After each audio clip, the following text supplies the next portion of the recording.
This episode of The Construction Record is brought to you by the Ontario Sewer and Water Main Construction Association. Clean water is everybody's business.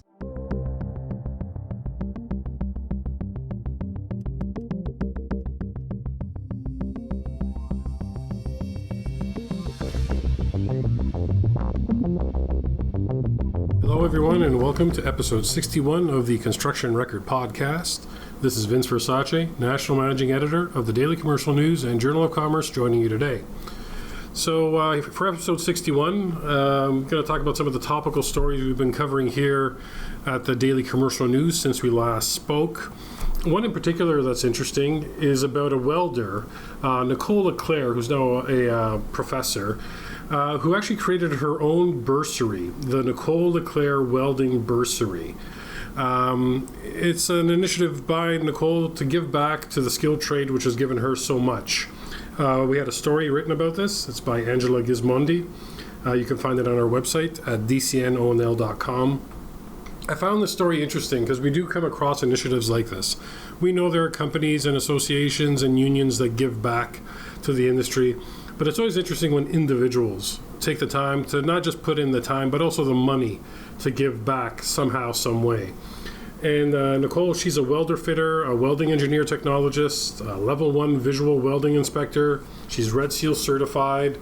And she, as I had mentioned, she's a welding professor at Mohawk College in Stony Creek, Ontario. We caught up with her when we heard about her starting her own bursary. And I found her story interesting. And Angela really got some interesting perspective from her. And one of the quotes that kind of stands out for me from the story that we did with her is this.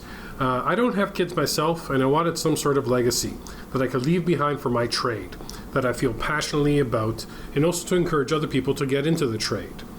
So Nicole goes on to explain how she went about setting up the bursary and how it is being issued.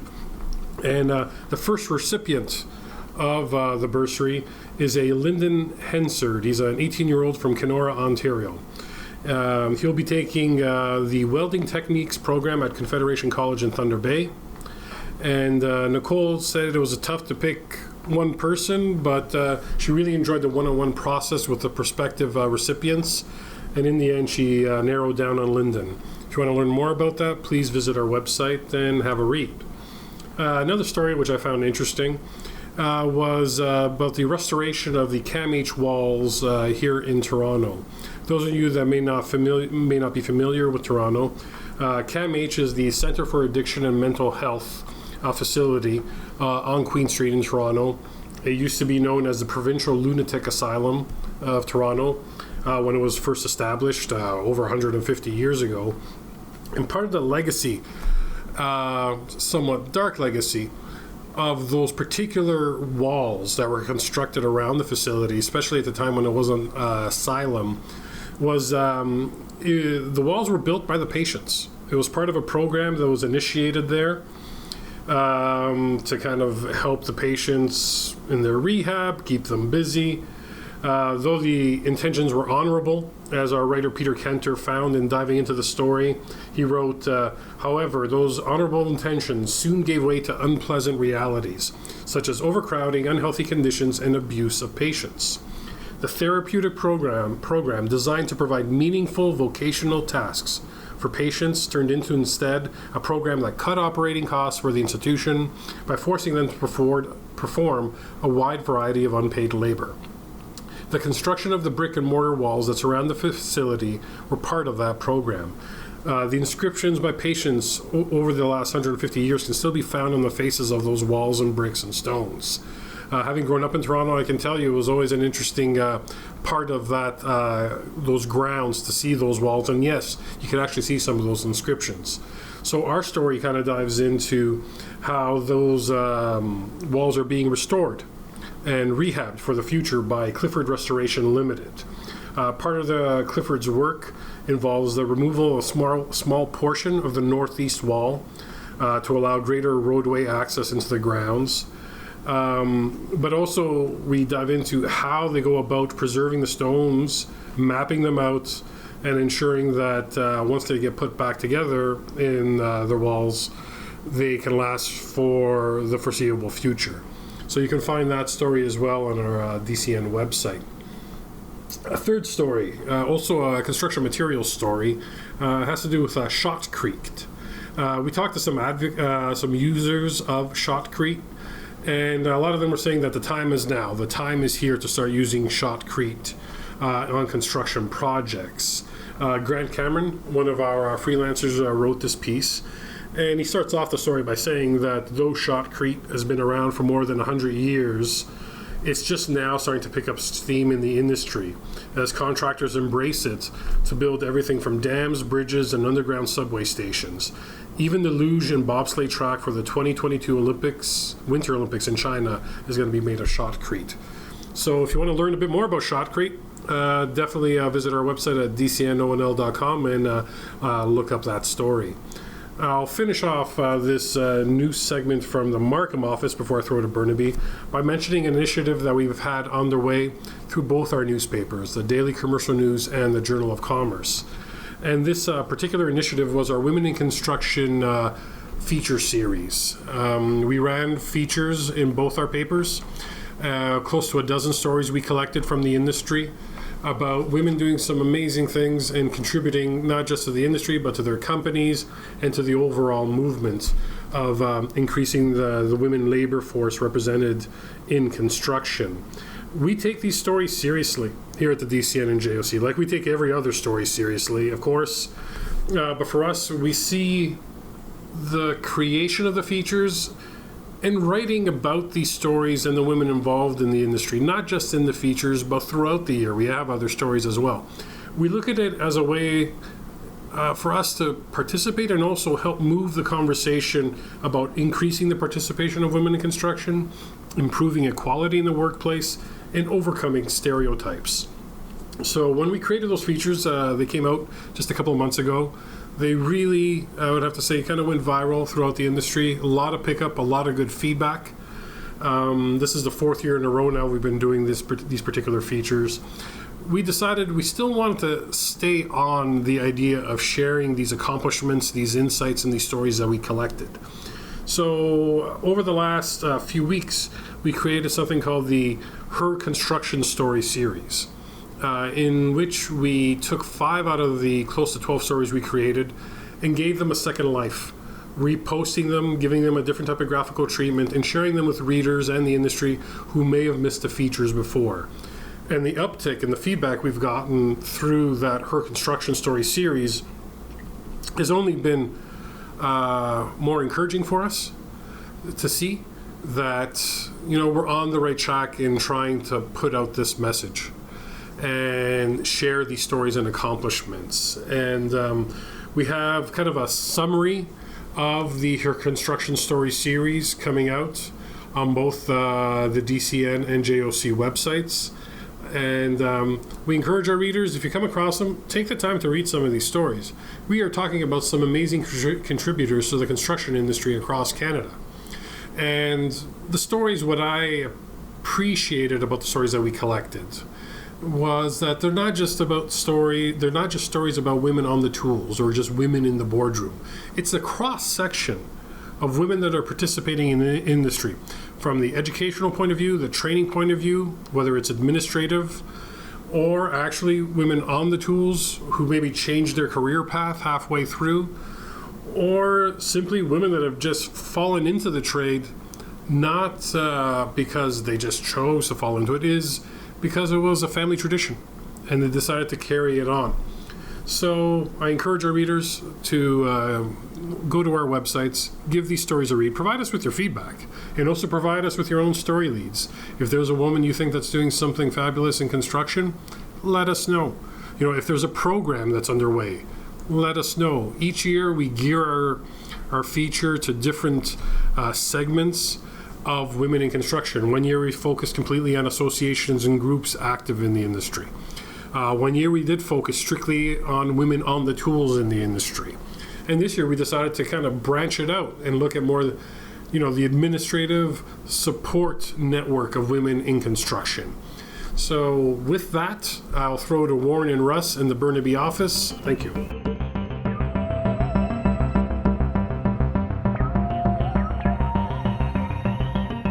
Okay, thanks, Vince. It's me, Warren Frey, digital media editor for the Journal of Commerce. Staff writer Russell Hixson for the Journal. And it's been a busy week. Russell, why don't you start us off with what you got going on and had going on?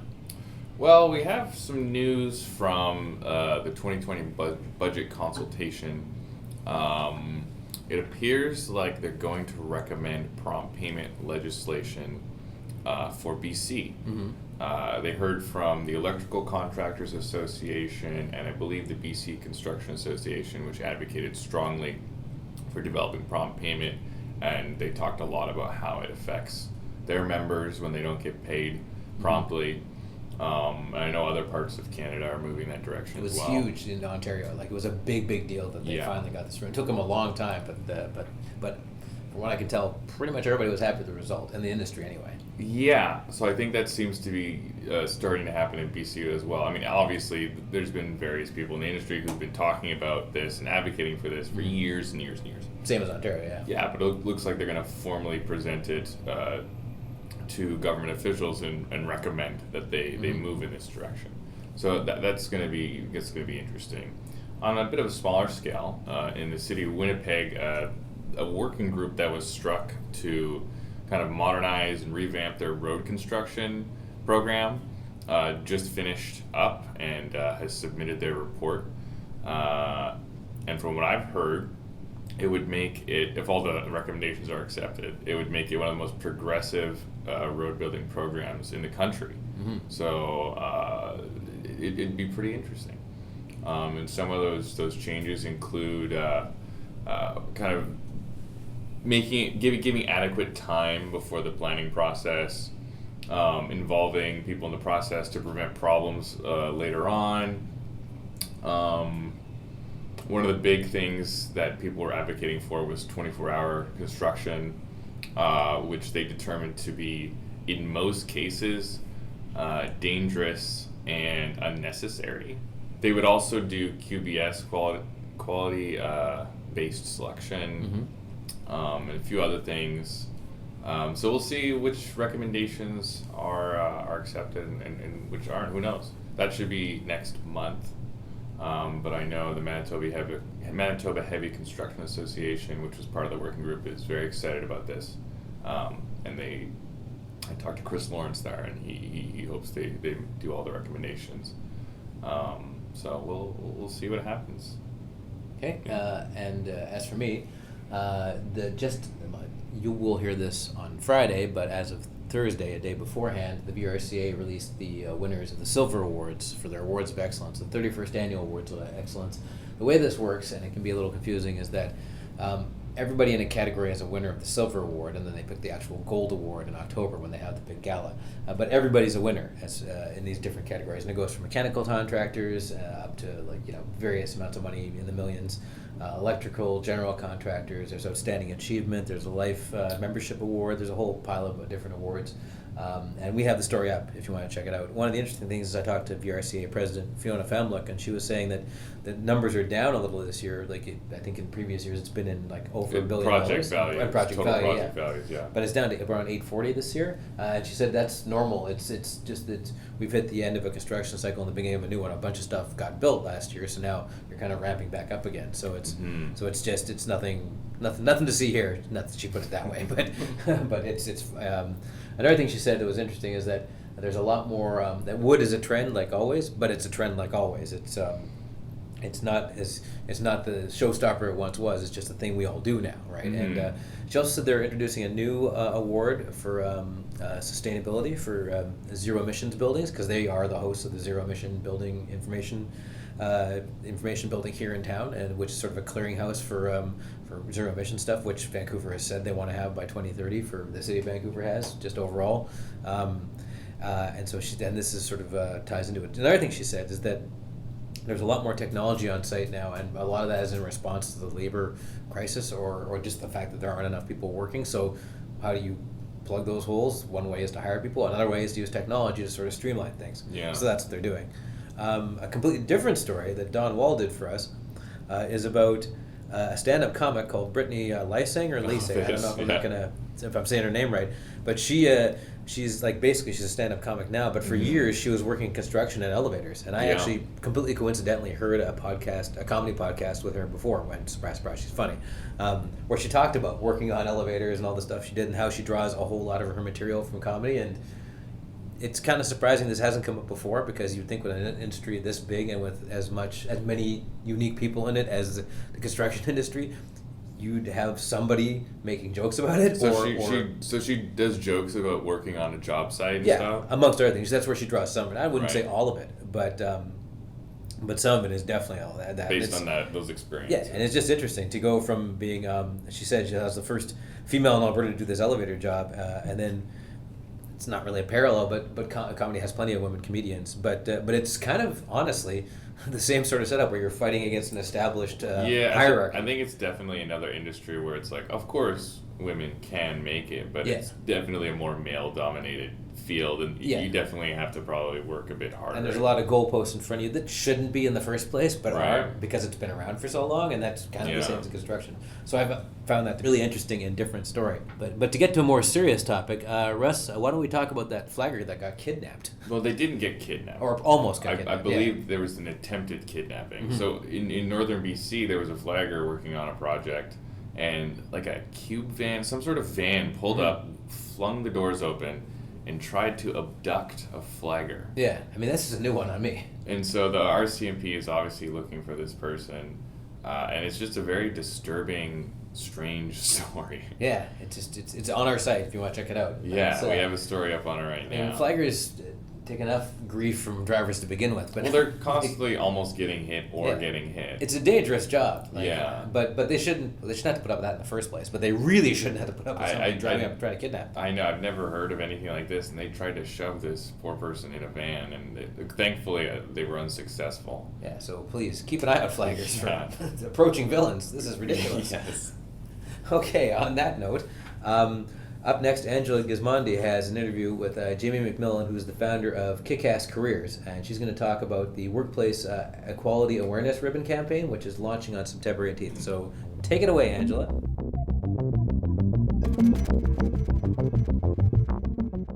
This feature interview is brought to you by the Greater Toronto Sewer and Water Main Contractors Association, building water and sewer infrastructure excellence since 1957.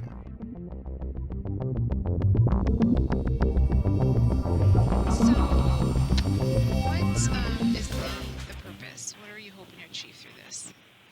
So, the purpose is that workplace equality is super important, and it's not.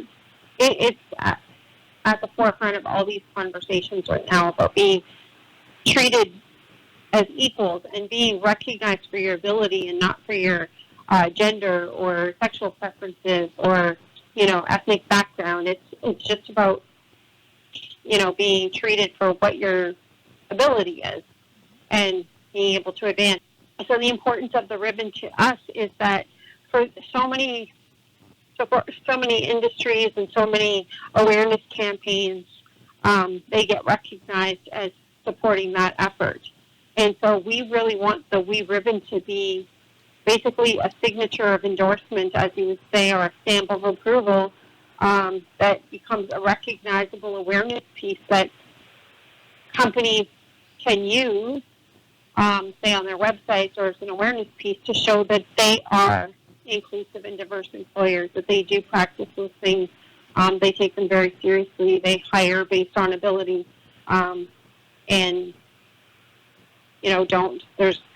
they're against discrimination and bullying and harassment and all that in the workplace, and they're working forward to have inclusive, diverse, equal work cultures. So we're hoping that becomes an awareness piece, very similar to like the rainbow. That an employer has a rainbow, on their website, or if it's in a restaurant window, that that's a friendly place that you can go to for the LGBT community, right? So it's sort of the same thing. You see that ribbon on a website, you're going to apply for a job, and they have this ribbon there. And then as a person applying, I'm going to know that they practice, equality in the workplace.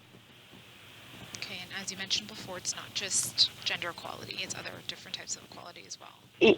Yes, basically that you're just seen as somebody with ability, not anything else. And it's about, like, regardless of all differences, whether it's ability or ethnic background or religion, whatever it is. The discrimination is in so many different areas, right? It could have something to do with weight, age, so many different things. And so how does this apply to, obviously, it applies to the construction industry, but other industries as well. Can you talk about both? How it would apply to both? Oh, definitely. This is a global issue on many levels. I mean, every single workplace environment deals with some sort of, discrimination, bullying, harassment in the workplace. There's stories of people who feel uncomfortable in the workplace no matter where it works. It happens everywhere. And I don't want people to think that it's just in the construction industry. And that's one of the things I do through Kick-Ass Careers is advocate that this isn't just, it's not just in the construction industry. Bullying, harassment, all these things, gossip, they start when you're a kid. Your own family does it to you. Your own friends do it to you. It happens in school. It happens in the workplace. It happens everywhere. It's a human fault. And everybody does it, just one extent or another. So in the workplace, it's particularly important to be treated properly because, when you're at work, it's usually about a third of your life that you're at work. And your work environment is a very important piece of your life, and that's where you need to be to make money to live, to support yourself and your family. So if you don't have a good environment at work because of the issues that are going on in the workplace, that affects your entire life.